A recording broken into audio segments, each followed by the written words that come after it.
দান করেছেন। আসমানি যতগুলো কিতাব এই জমিনের মধ্যে আমার আল্লাহ অবতীর্ণ করেছেন, সব চাইতে শ্রেষ্ঠতম কিতাব হলো কোরআনুল কারীম।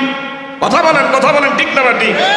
আমার ভাইরা, আমার বন্ধুরা, এই কোরআনুল কারীম আজকে এই প্রতিষ্ঠান থেকে 6 জন না 7 জন মনে হয় 8 জন হাফেজে কোরআন এই মাদ্রাসা থেকে আমার ভাইরা তাদেরকে পাগড়ি প্রদান করা হবে। এটা চারটিখানি কোনো বিষয় নয় আমার বাবারা, বন্ধুরা। অনেক প্রতিষ্ঠান আছে, বছর যায়, এইভাবে আমার ভাইরা যোগের পর যোগ যায়, কিন্তু একটা ভালো হাফেজ প্রতিষ্ঠান থেকে বের করে দেখাইতে পারে না। কথা বলেন ঠিক না ঠিক? বাবারা, বন্ধুরা, বিশেষ করে আমি যে হাদিসে কারিমার আপনাদের মাঝে তেলাওয়াত করেছি আমার ভাইরা, খায়রুকুম মান তাআল্লামাল কুরআনা ওয়া আল্লামা, ওই ব্যক্তি দামি। আমরা এখন মনে করি যার যত বেশি টাকা আছে, পয়সা আছে, যার যত আমার ভাইরা ক্ষমতা আছে, যে যত বড় দুনিয়ার লাইনে ডিগ্রি অর্জন করে, যিনি আমার ভাইরা ডক্টরেট অর্জন করেছে, যিনি আমার ভাইরা ব্যারিস্টার, উকিল, এমনকি আমার ভাইরা ইঞ্জিনিয়ার, এদেরকে আমরা মনে করি বড়। কিন্তু নবীর হাদিসের ভাষায় ওই ব্যক্তি আমার আল্লাহর কাছে দামি, ওই ব্যক্তি আমার আল্লাহর কাছে মর্যাদা সম্পূর্ণ, যিনি কোরআনুল কারীম আমার ভাইরা শিক্ষা করে এবং অপরকে এই শিক্ষায় শিক্ষিত করে। আজকে এই গ্রামবাসী ধন্য, এই মহল্লাবাসী, এই মসজিদ এবং মাদ্রাসা কর্তৃপক্ষ ভরধন্য। এই প্রতিষ্ঠান থেকে 8 জন হাফেজে কোরআন বের হয়েছে বলি আলহামদুলিল্লাহ। আমার ভাইরা, তাফসীর ইবনে কাবিরের মধ্যে একটা ঘটনা আছে। মুসা কালিমুল্লাহর জমানায় ইনি রাস্তা দিয়ে যায়, হঠাৎ করে আমার ভাইরা নবীদের কামার আল্লাহ নবুয়তি চোখ দান করেছেন। এরা কাশফুল কবরের মোরাকাবা করলে মাটির তলদেশের খবর আমার আল্লাহ তাদেরকে দেখায় বলি আলহামদুলিল্লাহ। হযরত মুসা কালিমুল্লাহ একটা গোরস্থানের পাশে দিয়ে হাইটা যায়, হঠাৎ করে আমার ভাইরা সামনে দেখলেন একটা গোরস্থান। এই গোরস্থানের মধ্যে আমার ভাইরা একটা ব্যক্তির কবরে আযাব হচ্ছে। হযরতে মুসা কালিমুল্লাহ আমার আল্লাহর দরবারে 2 কানা হাত বাড়ায়া বাড়ায়া কান্দে, আল্লাহ গো, তোমার গোলামের কবরে আযাব হয়, আমি তোমার পয়গাম্বর হয়ে তোমার কাছে তার পক্ষ হইয়া ক্ষমা চাই, দয়া করে তোমার গোলাম রে কবরে মাফ করে দাও। এইভাবে আবারও চোখ দিয়ে আমার ভাইরা কাশফুল কুবুর কবরের মোরাকাবা কইরা কবরের দিকে তাকায়, আবারও দেখে তার কবরের মধ্যে আযাব হয়। আবারও আমার ভাইরা 2 কানা হাত বাড়ায়া বলে, আল্লাহ, তার কবরে আযাব আপনি মাফ করেন নাই। আবারও মুসা কালিমুল্লাহ কান্না করে দোয়া করেন, আবারও মুনাজাত শেষ করে কবরের দিকে তাকায়, দেখতে পায় ওই কবরের আযাব এখনো বলবৎ অবস্থা আছে। এইভাবে 3 বার দোয়া করলেন, তার কবরে আযাব মাফ আমার আল্লাহ করে নাই। আমার ভাইরা, এরপরে মুসা কালিমুল্লাহ কবরের উপর একটা ক্রস চিহ্ন দিলেন, এখান থেকে সোজা চলে গেলেন। কয়েকদিন পরে এই রাস্তা দিয়ে আবার মুসা কালিমুল্লাহ, যিনি বড় তেজি পয়গাম্বর, রাগী পয়গাম্বর, আবার কয়েকদিন পরে এই রাস্তা দিয়ে ইনি চলতেছেন। এই কবরটার কাছে আইসা উনি বুঝতে পারছে, ওই যে আমি কিছুদিন আগে তার জন্য দোয়া করে গেছি, কবরে আযাব আল্লাহ মাফ করে নাই। আজকে কবরের দিকে তাকায়া দেখে আমার আল্লাহ তাকে জান্নাতের পরম নাজ নেয়ামতের বিছানায় তারে সুখে আমার আল্লাহ ঘুম পড়ে রাখছে। বলেন না আলহামদুলিল্লাহ। মাফ করে দেওয়ার মালিককে আরো ধরে বলেন, মাফ করে দেওয়ার মালিককে।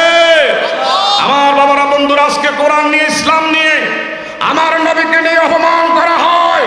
আজকের এই মাহফিল থেকে দত্ত কণ্ঠে মেসেজ দিয়ে জানিয়ে দিতে চাই, আমার ভাইরা, এই দেশের মধ্যে কোন ব্যক্তি বিশেষের ব্যাপারে যদি কোনো কিছু বলা হয়, এই দেশে ডিজিটাল মামলা হয়। কিন্তু আমার নবীকে নিয়ে যদি অপমান করা হয়, কোরআনকে নিয়ে যদি অপমান করা হয়, এই মাহফিল থেকে আমরা বলতে চাই, আমার বাবারা, বন্ধুরা, শীঘ্রই যেন আমাদের দেশের বিশেষ করে মৃত্যুদণ্ড এই আইন যেন সরকার বাস্তবায়ন করে। আমরা সেটার পক্ষে চাই কি চাই না? আরেকটু যদি বলেন, চাই কি চাই না? কে কে চাই? 2 হাত বাড়ায় দেখায়।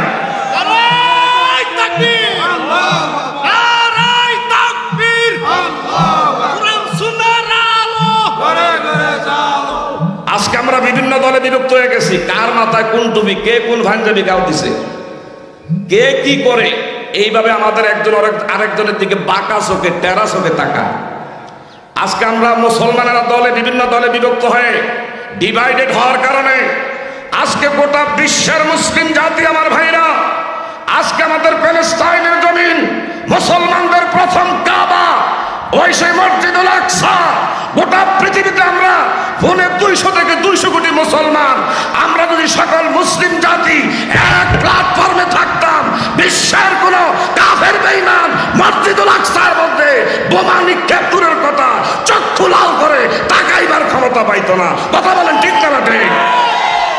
আমরা বদরের জমিন দেখি নাই, উহুদের ময়দান দেখি নাই, আমরা সেই বাবারা বন্ধুরা, ওই সেই আমার বাবারা বন্ধুরা, এই পৃথিবীর বুকে আবারও যদি মসজিদুল আকসা রক্ষার আন্দোলন এর ডাক যদি আসে, আল্লাহর ঘর মসজিদুল আকসা রক্ষার আন্দোলনে ময়দানে যদি জীবন দেওয়া লাগে, জান কোরবানি করা লাগে, আমরা করতে চাই কি চাই না? কে কে চাই? তুই হাত ধরে দেখাই। আল্লাহ! ইসলামের দুশমনেরা হুঁশিয়ার সাবধান, ইসলামের দুশমনেরা হুঁশিয়ার সাবধান। আপনার কি বেজার হইতে আছে? আপনার কি বেজার হইতে আছে? এই বাবারা বন্ধুরা, আমি আমনে গো গর্নার সন্তান, কিন্তু বাহিরে অনেক কিছু ভাবেন, মন্তব্য করেন। এই আল্লাহ যে কখন কারি দিয়া কি করায়, এটা আমার আল্লাহ কি আরো যেরকম ভালো জানে। কে? ভালো মন্দের মালিক কে? খাইরে ওয়াশাররিহি মিনাল্লাহি তাআলা। ভালো মন্দের মালিক হলেন আল্লাহ।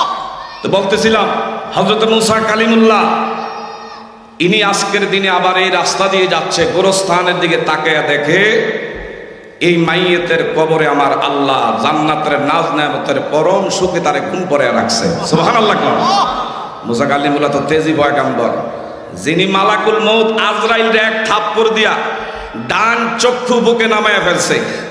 মালাকুল মউত আজরাইল এখন টেরা, একটাই মাত্র কারণ, মুসা কালিমুল্লাহর কাছে মালাকুল মউত আজরাইল আসছে, কেন আদবের সাথে সালাম দিল না? এই জন্য থাপ্পড় মেরা ডাইন চোখ মালাকুল মউত আজরাইলে নামাইছে। তিনি ওই গোরস্থানে মাইয়ের ব্যক্তির কাছে এসে দেখে, আমি কিছুদিন আগে দোয়া করলাম, আল্লাহ তুমি আমার দোয়া কবুল করলা না, আর আজকে দেখি তার কবরের আযাব তুমি ছুটি ঘোষণা করে দিছে। কোন সুবহানাল্লাহ। বিষয়টা কি বুঝলাম না। আমার আল্লাহ কেমন আল্লাহ? ডেকে বলে, মুসা রে, তুমি তো জানো না কেন তারা আমি মাফ করে দিছি। আজ থেকে তার একটা সন্তান 5 বছর, আজকে পূর্তি হয়েছে 5 বছরে পদার্পণ করেছে। সে যখন মারা যায় তখন তার বিবির গর্ভে একটা সন্তান রাইখা মারা যায়।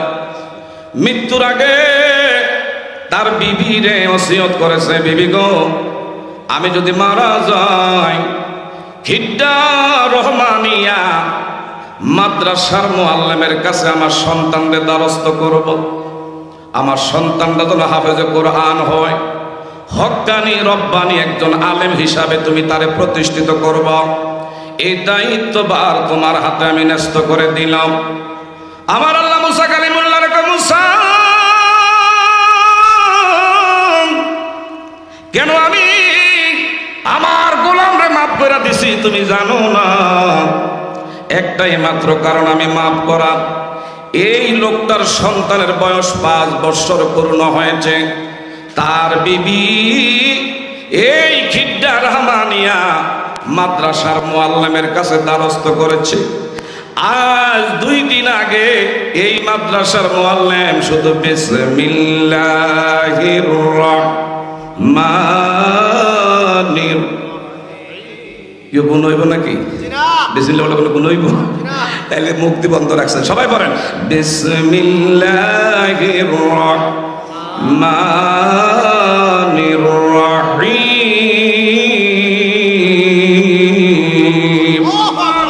বিসমিল্লাহ লিখতে 19টা হরফ। যে ব্যক্তি একবার বিসমিল্লাহ পড়ছেন 190টা নেকির ভাগী আপনি হয়ে গেছেন। আলহামদুলিল্লাহ বলতেন না? আর যে ব্যক্তি সকাল সন্ধ্যায় 20 বার করে বিসমিল্লাহর আমল করবে, মৃত্যুর সাথে সাথে আপনার পরকালের 19টা গাঁটির থেকে নির্দ্বিধায় কোনো ট্রানজিট নাই, কোনো ধরনের আমার ভাইরা প্রতিবন্ধকতা থাকবে না, নির্দ্বিধায় বিসমিল্লাহর আমলকারীকে আমার আল্লাহ জান্নাতে পৌঁছায় দিবে। আমার ভাইরা, মুসা কালিমুল্লাহর আমার আল্লাহ ডেকে বলে, মুসা রে,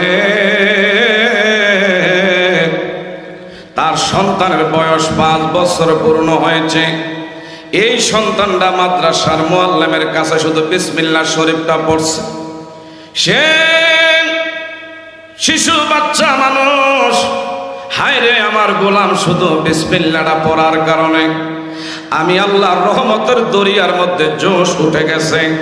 আমি জাহান্নামের ফেরেশতাদেরকে ডেকে বলি, ফেরেশতারা রে, আর দেরি করিস না, আমার বান্দার কবর আযাব মাফ করে দাও। তার একটা পুত্র পবিত্র নবজাতক শিশু বাচ্চা এই খিট্টা রহমানিয়া মাদ্রাসার মধ্যে আজকে বিসমিল্লাহটা পড়েছে, আমি আল্লাহর নাম স্মরণ করেছে। যা যা, আমি আমার গোলাম তার বাবার কবর আযাব কিয়ামত পর্যন্ত মাফ করে দিলাম। এ বাবারা, বন্ধুরা, কেন বললাম? আমার ভাইরা, এখন তো আমরা কোরআনের ধারে কাছে নাই। আমার ভাইরা হযরতে লুকমান, এ বাবারা, বন্ধুরা, আল্লাহর একজন বুজুর্গ সব সময় সময় পাইলে মসজিদের নামাজ ইমাম সাহেবের পেছনে জামাতে শামিল হয়। নামাজ শেষে আল্লাহর একখানা কোরআনের কপি সব সময় মসজিদের ডাইন সাইডে তাকের মধ্যে থাকতো। আর আল্লাহর এই গোলাম সময় পাইলে এই কোরআনের পৃষ্ঠা বাই পৃষ্ঠা উল্টায়া উল্টায়া হাতের আঙ্গুল ডাইন থেকে বামে এইভাবে আনা নেওয়া করে, কিন্তু পড়তে পারে নাই। কোরআন ভালো করে সহি করে পড়তে পারে নাই, শুদ্ধ করে তেলাওয়াত করতে পারে নাই, কিন্তু তারপরেও আল্লাহর কালামের মহব্বত তার অন্তর থেকে আমার ভাইরা দূর করে নাই। সময় পাইলে মসজিদের মধ্যে বৈশা বৈশা আল্লাহর কালামে হাকিমের পৃষ্ঠা কালো হরফগুলো এইভাবে দেখা দেখা চোখের পানি ছেড়ে ছেড়ে কান্দে, চিৎকার মেরে বলেন আল্লাহু আকবার। বাবারা, বন্ধুরা, এইভাবে সব সময় এই বৃদ্ধ একজন, উনি একজন দিন মজুর, দিন আনে দিন খায়, হাড় ভাঙ্গা পরিশ্রম করে, কিন্তু আল্লাহর কালাম সব সময় মসজিদে আইসা খুইলা খুইলা দেখে। আল্লাহু আকবার কর। এখন তো আমাদের কোরআনুল কারীম খোলার সময় নাই, জিকির করার সময় নাই। কি বলেন, কি বলেন? কথা ঠিক না বা ঠিক? আমার বাবারা, বন্ধুরা, আল্লাহর গোলাম এইভাবে হঠাৎ করে মারা গেছে। গরিব মানুষ, তার সন্তানেরা এইভাবে আমার ভাইয়েরা, এলাকার নিয়ম হলো এলাকার বড় গোরস্থান যেইটা, গোরস্থানের কমিটি আছে, কর্তৃপক্ষ আছে, কর্তৃপক্ষের কাছে গেছে। আমার বাবা গরিব মানুষ, দিন আনে দিন খায়, এখন অনুমতি যদি দেন তাহলে তাকে আমরা কবরস্থ করব, এখানে মাটিতে আমরা দাফন করব। ওই সময়ের নিয়ম হলো আমার ভাইরা, যার টাকা আছে টাকা দিলে মাটি ক্রয় করে তারপরে দাফন করে, নসে তাকে দাফন করতে পারবে না। টাকা না থাকলে অন্য কোথাও দাফন করবে। কিন্তু কেমন গরিবের গরিব, সে যে কাফনের কাফন খরিদ কইরা দাফন করবে এই টাকাও নাই। হঠাৎ করে এলাকার মানুষ সবাই নিয়ম বলে দিল, টাকা পয়সা না থাকলে এই আমাদের গোরস্থানের মধ্যে তারে দাফন করা যাবে না, এই আইন করেছে। কিন্তু হঠাৎ করে সন্তানেরা কান্না করে, বিবি কান্না করে, স্বামীর লাশ সামনে নিয়ে এইভাবে আমার বাইরা মাতম করে। আল্লাহ, কি বিপদে পড়লাম, টাকার অভাবে গোরস্থানের মাটি আমরা ক্রয় করতে পারি নাই, যার কারণে স্বামী মাটি ছাড়া এইভাবে তার উপরে আজকে অবমাননা করা হচ্ছে। কাঁদতেছে, সন্তান কান্না করে, বিবি কান্না করে। আল্লাহু আকবার বলেন। বন্ধুরা, রাতের বেলায় খিট্টা রহমানিয়া মাদ্রাসার মনে করেন বড় মুহতামিম সাহেব, ওনারে খাবের মাধ্যমে দেখায়, মসজিদের খতিব সাহেবরে খাবের মাধ্যমে আমার আল্লাহ দেখায়, এ গোলাম, আমার একজন দিন মজুর গোলাম আজকে দিনের বেলা মারা গেছে, তারে দাফন দেওয়া হয় নাই, কাফনে কাফনও দেওয়া হয় নাই, গোসলের ব্যবস্থা করা হয় নাই, জানাজার ব্যবস্থা এখনো হয় নাই। কারণ কি? তোমরা যে যার যে এইভাবে নাকের মধ্যে এমন রুমাল লাগাইয়া এমন নাভির মধ্যে তৈল দিয়া তোমরা দিব্য আরামসে ঘুমাও, খবর জানোনি যারে দাফন করা হয় নাই, কাফনের কাফন দেওয়া হয় নাই, এই লোকটা আমার জান্নাতি, এই লোকটা আমার বন্ধু। আইকে প্রচার করে দেন, এলাকার মধ্যে জানায়া দেন, যারা এই ব্যক্তির জানাজার মধ্যে আজকে শরীক হবে আমি সবার জীবনের গুনাহ মাফ করে দেব। আরেকটা জোরে কন্যা, কোরআনের সংস্পর্শে থাকলে দাম বাড়ে না কমে? আরো জোরে কোন, কোরআনুল কারীমের সংস্পর্শে থাকলে দাম বাড়ে না কমে? আমার বাইরে কম দামের কাঠের টুকরা, এটার কোনো দাম নাই যখন আল্লাহর কালামের সাথে এটা লেগে যায়। হাতের থেকে কখনো যদি সুইটা পড়ে, কখনো যদি হাতের থেকে আমার ভাইরা পড়ে যায়, টান দিয়ে আমরা বুকে লাগাই, মুখে চুমু খাই, আদর করি, তার প্রতি সম্মান প্রদর্শন করি। কারণ আল্লাহর কালামে হাকিমের সাথে সে লেগেছে, যার কারণে তার দাম বাড়ছে। আমার ভাইরা 100 থেকে 200 টাকার একটা কাপড়ের গিলাপ কোরআনুল কারীমের সংস্পর্শে থাকার কারণে হাতের থাইকা যদি পইরা যায় তাৎক্ষণিক আমরা উঠাই, বুকে লাগাই, মুখে লাগাই, তার প্রতি সম্মান করি, মর্যাদা দেই। কেন? আল্লাহর কালামের সাথে আছে, এই জন্য তার দাম বাইরে গেছে। একটা 200 টাকার কাপড়ের টুকরা যদি কোরআনুল কারীমের সাথে থাকার কারণে দাম বাড়ে, আমি আপনি আশরাফুল মাখলুকাত, আমি আখিরি নবীর উম্মতে মুহাম্মাদি, এই কোরআনের মহব্বত যার সিনায় থাকবে, যার অন্তরে থাকবে, আমার বাবারা বন্ধুরা, এই ব্যক্তির দাম দুনিয়া আখিরাতে আছে না নাই? আরো জোরে বলেন, আছে না নাই? বাবারা বন্ধুরা, আমার আল্লাহ খাবের মাধ্যমে বলে দিলেন, এরে তোমরা অনেকে হয়তো মনে করতেছ ওনার দাম নাই, দুনিয়ায় টাকা নাই, পয়সা নাই, ভালো ঘর নাই, ভালো পরিবেশের বাড়ি করতে পারে নাই, কিন্তু আমি আল্লাহর কাছে এই লোকটা বড় দামি, এই লোকটা আমি আল্লাহর কাছে জান্নাতি। যারা যারা তার গোসলের ব্যবস্থা করবা, যারা তারে কাফনের কাফন খরিদ করে দিবা, যারা এই লোকটাকে কবর পর্যন্ত পৌঁছাইয়া কবরস্থ করবা, জানাজার ময়দানে যারা শরীক হইবা, যত বড় গুনাহগার, যত বড় পাপী হও না কেন, আমি আল্লাহ সকলের জীবনের গুনাহ মাফ করে দিব। বলেন সুবহানাল্লাহ। সঙ্গে সঙ্গে আমার বাবারা বন্ধুরা এলান দিয়ে দিলেন রাতের বেলায়, এই যা করছি কাজটা ভালো করি নাই, এর সাথে অবমাননা করছি। যদিও আমরা টাকার অভাবে গোরস্থানের মাটি তাকে দেই না, কিন্তু আমার আল্লাহ নোটিশ জারি করে দিছে, তাড়াতাড়ি করে তারে গোসলের ব্যবস্থা করার জন্য, কাফনের কাফন খরিদ করার জন্য। জোরে জোরে কন্যা সুবহানাল্লাহ। ইমাম গাজ্জালী রহমতুল্লাহ আলাই, ওনার একটা কিতাবের মধ্যে পাইলাম, আমার বাবারা বন্ধুরা, ইমাম গাজ্জালীর জমানায় উনি নিজে ওই দিন গিয়া ওনারে গোসলের ব্যবস্থা নিজে করছে। সুবহানাল্লাহ কইতেন না? শুধু তাই না, উনি নিজে এলাকার লোকজনদেরকে নিয়ে কবরের ব্যবস্থা করছে। এই ইমাম গাজ্জালী রহমতুল্লাহ আলাই, ইনি নিজেই এই মাইয়েতরে নিজের হাতে কইরা বুকে জড়াইয়া কবরস্থ করছে। ইনি কবরের মধ্যে যখন নামছেন, ইমাম গাজ্জালী বলে, আমি আমার এই হাত দিয়া কত ব্যক্তির কবরে নামাইছি, আজকে যেই লোকটার আমি কবরস্থ করলাম, আমার নাকের মধ্যে এমন মেশক আম্বরের সুঘ্রাণ আমি পাইতেছি। আমরা তো এখন কে টেয়াওয়ালা, কে মুসলা, কে বসাওয়ালা, কে ধনবান, কার কেমন ক্ষমতা, এইটারে আমরা বড় মনে করি, এইটারে বড় কয় না। আমার বাবারা বন্ধুরা, বড় ওই ব্যক্তি, ইনি দামি। আমার বাবারা বন্ধুরা, খায়রুকুম মান তাআল্লামাল কুরআনা ওয়া আল্লামা, যিনি কোরআন শিক্ষা করেন এবং অপরকে শিক্ষা দেয়, ওই ব্যক্তি আমার নবী বলছেন সবচাইতে দামি। কথা বলেন ঠিক না ঠিক? এই জন্য আলেমদেরকে সম্মান করবি, আমরা করবো কি করবো না? আলেমদের সান্নিধ্যে আমরা থাকতে চাই কি চাই না? আমার বাবারা বন্ধুরা, আলেমদেরকে ইজ্জত করা মানে আমার নবীর ইজ্জত করা। উলামায়ে উম্মতি কামবিয়া বানি ইসরাইল, এই জমানার একজন নগণ্য আদনা থেকে আদনা নায়েবে রাসূল বনি ইসরাইল জমানা, পয়গাম্বরের থেকে তাদের উপর আল্লাহর পক্ষ থেকে নবুয়ত এসেছে। আমার ভাইরা, কিন্তু নবীর নায়েবে রাসূল যারা, তাদের উপরে ওই নবুয়তি আসে নাই, কিন্তু ওই অংশই কোনো অংশে নবীর নায়েবে রাসূলের মর্যাদা কমি হইতে পারে না। জোরে জোরে কন্যা সুবহানাল্লাহ। এই জন্য আলেমদের সংস্পর্শে আমরা থাকতে চাই। কি বলেন, কি বলেন? কথা ঠিক না ঠিক? আমার ভাইরা, বাবারা, বন্ধুরা, হযরত ইমাম গাজ্জালী নিজে বললেন, আমি এই লোকটারে কবরে নামাইছি। আমার নাকের ভিতরে জান্নাতের সুঘ্রাণ আমি পাইতেছি। আমি উপরে উঠা চোখের পানি ছেড়ে বললাম, আল্লাহ, আজকে একজন সাধারণ, বিশেষ করে খেটে খাওয়া দিন মজদুর, যিনি দিন আনে দিন খায়, এই লোকটারে কবরে নামাইলাম। তার কবরে আমি এমন গ্রাণ পাইছি যেটা দুনিয়ার কোনো গ্রাণ হইতে পারে না। আর একটু জোরে কর না।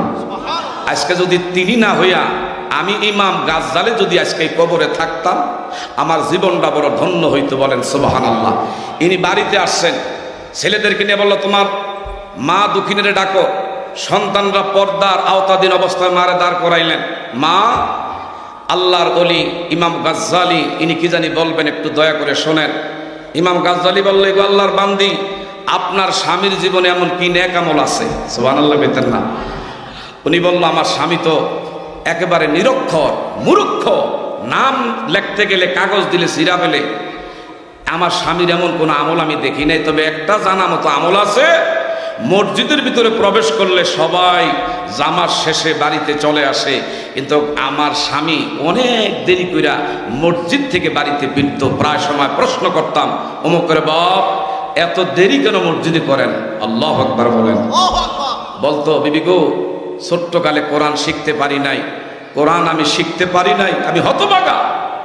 কিন্তু তারপরও বলছে, কোরআনের মহব্বত অন্তরের থেকে কখনো ভোলা যাবে। আমি সময় পাইলে মসজিদে বৈশা বৈশা আল্লাহর কালামে হাকিমের পৃষ্ঠা বাই পৃষ্ঠা উল্টাই, এইভাবে হাতের আঙ্গুল আনা নেওয়া করি। যে ব্যক্তি এইভাবে ঠিক্কা ঠিক্কা আল্লাহর কোরআন তেলাওয়াত করবেন, আপনি সহি কইরা শুদ্ধ করে তেলাওয়াত করতে পারেন নাই, তারপরে যদি চেষ্টা করেন, আমার বাবারা, বন্ধুরা, আপনাকে ডাবল সওয়াব আমার আল্লাহ আমলনামা দান করে দিবেন। আর একটু জোরে বলেন আলহামদুলিল্লাহ। ইমাম গাজ্জালি রাহমাতুল্লাহ আলাইহি আদেরি করলেন না, ডেকে বললেন, আল্লাহর বান্দি, আপনার স্বামী কোন মসজিদে গিয়া এইভাবে কোরআনের আমল করতে, একটু আমারে নিয়ে যাও বাবা। সন্তানরা ইমাম গাজ্জালিকে খিড্ডা রহমানিয়া, এই ঐতিহ্যবাহী এই মসজিদের মধ্যে সন্তানরা নিয়ে আসছে। হুজুর গো দেখেন, এই মসজিদের ডান সাইডে একখানা আল্লাহর কালামের জিল আছে। হুজুরের হাতের মধ্যে সন্তানরা আইনা দিলেন। আমার ভাইরা, ইমাম গাজ্জালি এই কিতাব, আমার ভাইরা, আল্লাহর কালামে হাকিমের পৃষ্ঠা বাই পৃষ্ঠা উল্টাইতে লাগলেন।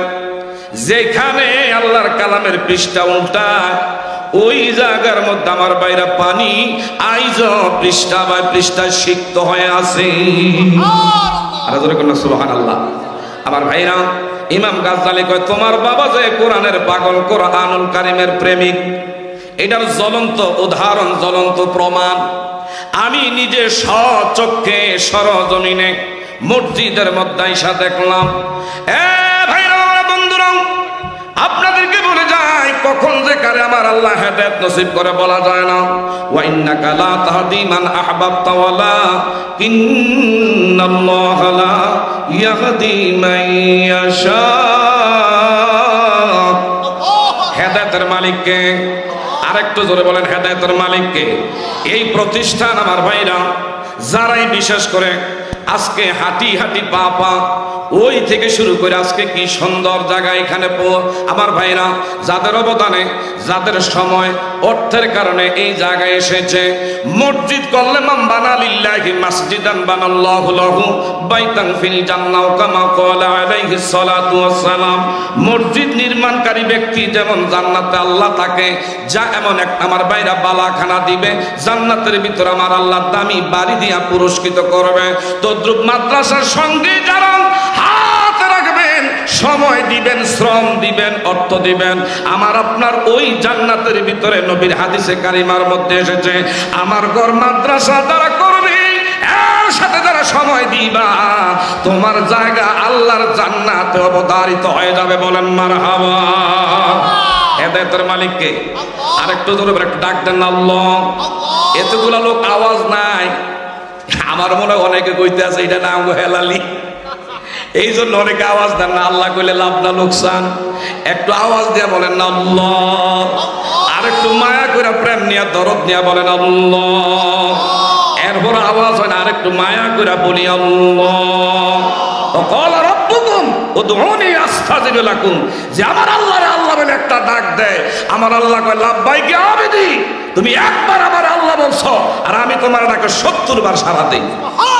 আর একটু জোরে কর। আমার ভাইরা বাবারা, মাদ্রাসার সাথে আমরা এই জায়গায় আমার বাবারা বন্ধুরা তাদের অবদানে যারা মাদ্রাসার দাতা সদস্য, যারা মসজিদের দাতা সদস্য, যদি ঠিক মতন ইমানের সাথে কবরে যাইতে পারে, নিঃসন্দেহে আমার আল্লাহর জান্নাতের জায়গা তার জন্য আমার আল্লাহ অবধারিত করে দিছে। আর একটু জোরে কম। কাজে আমরা যারা আছি, আমরা কি এর সাথে থাকতে চাই কি চাই না? আরো জোরে বলেন, থাকতে চাই কি চাই না? ভাইরা, একজন মদখোর সারা জীবন ভর মদ খায়, মদের বারে যায় মদ খাইতে, প্রতি মধ্যে দেখে খিড্ডা রহমানিয়া। এই মাদ্রাসার একজন ছাত্র রাস্তার কিনারে বৈশা বৈশা কান্না করে, মদখোরের অন্তরের মধ্যে আমার আল্লাহ এমন মায়া, অন্তরের মধ্যে এমন প্রেম জাগাইয়া দিল। এই মাদ্রাসার তলবে এলেন ছাত্রের মাথায় হাত দুলায় কয়, বাবা কেন কাঁদিস? কি হয়েছে রে, কেন তুই কান্না করস? এই বাচ্চাটা ডেকে বলে, হুজুর গো, ও আল্লাহর যুবক বান্দা, এই জন্য আমি কান্না করি। আমি ছোট্টকালে বাবা হারাইছি, মা হারাইছি, আমার বাবা নাই, আমার মা দুঃখিনী নাই। খিড্ডা রহমানিয়া মাদ্রাসা লিল্লা বোর্ডিংয়ে আমারে খাওয়ায়, মাদ্রাসা কর্তৃপক্ষ আমারে দেখে। এই ছাত্র কান্না করি আর বলে, আজকের থেকে একটা নিয়ম বেঁধে দেওয়া হয়েছে, যার টাকা আছে, অর্থ আছে, তাকে কিন্তু এই মাদ্রাসায় পড়তে দেওয়া হবে। কারণ টাকা থাকলে তৈলের দরকার, তৈল না হইলে তোমার কফি বাতি জ্বলবে না, তোমার ল্যাম্প জ্বলবে না। এই আইন করছে, কিন্তু আমার পিছনে কোনো ভ্যাকেন্সি নাই, অভিভাবক নাই, আমার কোনো গাইডলাইন দেওয়ার মতন পিছনে কেউই নাই। এই জন্য আমার মনে হয় আমার লেখাপড়া কপালে আর জুটবে না, আমি কান্না করি। এইভাবে ওই মদখোর ব্যক্তির অন্তরে আমার আল্লাহ হেদায়েতের নূর পয়দা করে দিয়েছেন। চিৎকার মেরে বলেন না মারহাবা। ওই মদখোর ব্যক্তির অন্তরের মধ্যে আমার আল্লাহ হেদায়েতের নূর প্রজ্বলন করে দিলেন। উনি বললেন, যেই টাকা দিয়া মদ খামু, এ বাবা আজকাল থেকে ওয়াদা করলাম, এই টাকা দিয়া মাদ্রাসায় তোর লেখাপড়া করতে যা লাগবে আমি তোরে সব কিছু দিয়া সহযোগিতা করবো। বলেন সুবহানাল্লাহ। কথাটা এই জন্য বলছি আমার ভাইরা, আল্লাহ যে কখন কারে কি উসিলায় জান্নাতে পৌঁছায়, এটা একমাত্র আমার আল্লাহ ভালো জানে। কথা বলেন ঠিক না ঠিক? অবতাগু ইলাইহিল ওয়াসিলা, হাসরের ময়দান যেদিন কায়েম হবে, আমার আল্লাহ বান্দার থেকে উসিলা বাহানা তালাশ করবে। আমার আব্দুল করিম, আব্দুর রহিম আমি কি দিয়া পার করে জান্নাত দিতে পারি? আজকে যারা এই প্রতিষ্ঠানের সাথে আমার ভাইরা সময় দিতেছেন, শ্রম দিতেছেন, অর্থ দিতেছেন, পরামর্শ দিয়ে এই পর্যন্ত যারা আগে আনতেছেন, খোদার কসম করে বলি, এটা বেকারত্বে যাবে না, হাসর ময়দানে আমার আপনার নাজাতের টিকেট হইয়া দাঁড়াবে। বলেন মারহাবা। মাফ করে দিবেন কে? আল্লাহ মাফ করে দিলে কার অসুবিধা আছে? অনেকে আছে। এদিকে চান, মদখোর ব্যক্তি মদ খাইয়া তাল হইয়া ঘুরা থাকতো, আর হে মাদ্রাসা তলবে এলেম ছাত্রের মাথায় হাত বুলাইয়া তৈলের ব্যবস্থা করছে। ওই দিন রাত্রে মদখোর ঘুমাইছে, তার মৃত্যু হয়ে গেছে। কার যে কয়দিন বিশার মেয়াদ নিয়ে আসেন, কার কয়দিন আমার বাবারা বন্ধুরে মিশার মেয়াদ আছে, একমাত্র জানে কে? আর একটু বলেন, জানে কে? আমরা যে এখান থেকে বসছি, বসার থেকে যে দাঁড়াইব এই ক্ষমতা আমাদের নাই। কি বলেন, কি বলেন? কথা ঠিক না বেটি? কত লোক রাতের বেলা নিয়ত করে বিছনায় ঘুমাইছে, আগামী দিন ঢাকা যাবো অমুক কাজে অমুক কাজে, কিন্তু ঘুমের ঘরে চিরজীবনের জন্য ঘুমাইয়া কবরে চলে গেছে। এমন নজির আছে না নাই? কত লোক আমার ভাইরা বিদেশ ছেলেরে পাঠাইছে ভাগ্য পরিবর্তনের আশায়। মাঝে মধ্যে আমি এগুলা দেখি। আমার রোডের উপরে মসজিদ, আমার মসজিদটা হলো ঢাকা রোডসেন হাইওয়ের উপরে, গাড়ি পার্কিং করার জায়গা হয়, অনেক গাড়ি এখানে থামে। গত কয়েকদিন আগে একটা গাড়ি দেখলাম, আরে গাড়িটা হলো আমার বাবারা বন্ধুরা ওই পিকআপ গাড়িটার পিছনে দেখলাম একটা ডেড বডি, একটা কফিনটার ভিতরে নিশ্চয়ই বাহিরের কোনো লাশ হবে। আমি দেখলাম একটা বুড়া মানুষ আর একটা বৃদ্ধা আল্লাহর বান্দি কানতে কানতে জবাবুলের মতো চোখ দুটা লাল হয়ে গেছে। ছোট্ট ছোট্ট দুটা বাচ্চা গাড়িটার ড্রাইভারের সিটের সাথে বসা। আগে গেলাম, বাজান গাড়িটার পিছনে একটা কফিন দেখলাম, নিশ্চয়ের ভিতরে কোনো ডেড বডি আছে, এই লাশটা কোন জায়গা?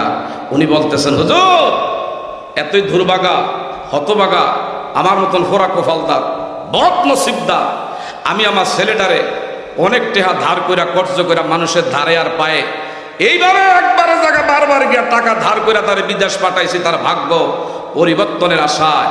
আজকে এমনই ভাগ্যের নির্মম পরিহাস, 3 মাস হয় নাই ছেলেটা বিদেশে অ্যাক্সিডেন্টে মারা গেছে। বাপমা 4 বছর 3 বছর পরে ছেলে বাহিরের থেকে দেশে আসবে বিমানবন্দরে, বাবায় ভাইরা আপনজনেরা অপেক্ষা করে, আমার আপনজন আসতেছে তাকে রিসিভ করবো, আনন্দ নিয়ে বাড়িতে আনে। আর আজকে আমি বাবা হইয়া সন্তানের মৃত্যুর লাশ গাড়িতে কইরা বাড়িতে নেই, আমার চোখ দিয়া পানি পড়তেছে। উনি বলার সাথে সাথে, এ বাবা, এটা এই জন্য বললাম, কার কোথায় মৃত্যু হবে, কে কোথায় কিভাবে, আমার আপনার বাবারা বন্ধুরা, কার কোথায় যাইতে হবে একমাত্র জানে কে? আরো ধরে বলেন, জানে কে? ওয়ামা তাদরি নাফসুম মাযা তাকসিবু গাদা,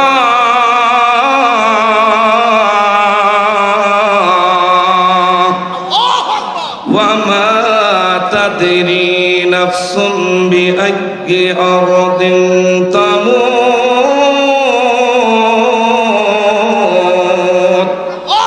কার কোথায় রিজিক জানে কে? আগামী দিন কি খাবেন, কোথায় যাবেন, রাত্রে পরিকল্পনা করছেন একটা, ঘুমের থেকে উঠা দেখেন আরেকটা। এমন হয় কি হয় না?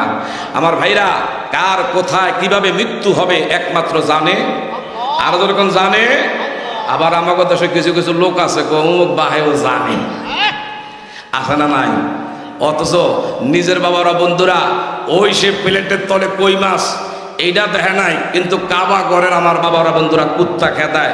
এই ধরনের ভণ্ড, এই ধরনের প্রতারক, ধোকাবাজ, মুসলমানদের ইমান আকিদা লুটিপুটে হরণকারী, এই ধরনের ভণ্ড প্রতারক কিছু বের হয়েছে সমাজে। কথা বলেন, জীবনে নামাজ পড়ে না, মসজিদের ধার ধারে যায় নাই, শরীরের কাছে গেলে ফাটার গন্ধ আই, আমার বাইরা পকেট ভর্তি ওই সেই গাঁজা।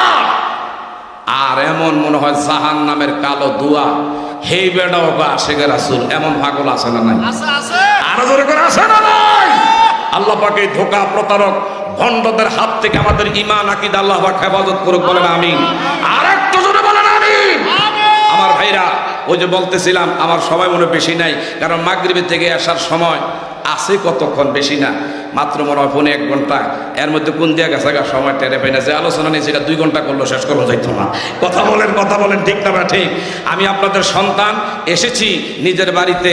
আমার বাবারা বন্ধুরা, আপনারা যারা বাবার বয়সের, আমার দাদার বয়সের, আমার আপনজনরা যারা আছেন দোয়া প্রার্থী, বিশেষ করে আমার ভাইরা, আপনারা তো জানেন আসলে দূরত্ব কদ্দুর। আমার ডোলের ভিতরে আমার বাবারা বন্ধুরা যেরকম খালি বাড়ি দিলে যেরকম আওয়াজ হয়, এই আওয়াজে চলন যায়। কথা বলেন ঠিক না ঠিক? আসলে আপনাদের দোয়ায় আমার আল্লাহ দেশ বিদেশে ঘুরায়। আমি আপনাদের কাছে দোয়ার প্রার্থী, দোয়ার আরজ রেখে আমি বিদায় আরজ করছি। হ্যাঁ, আমার তৌফিক ইল্লা বিল্লাহ। আসসালামু আলাইকুম।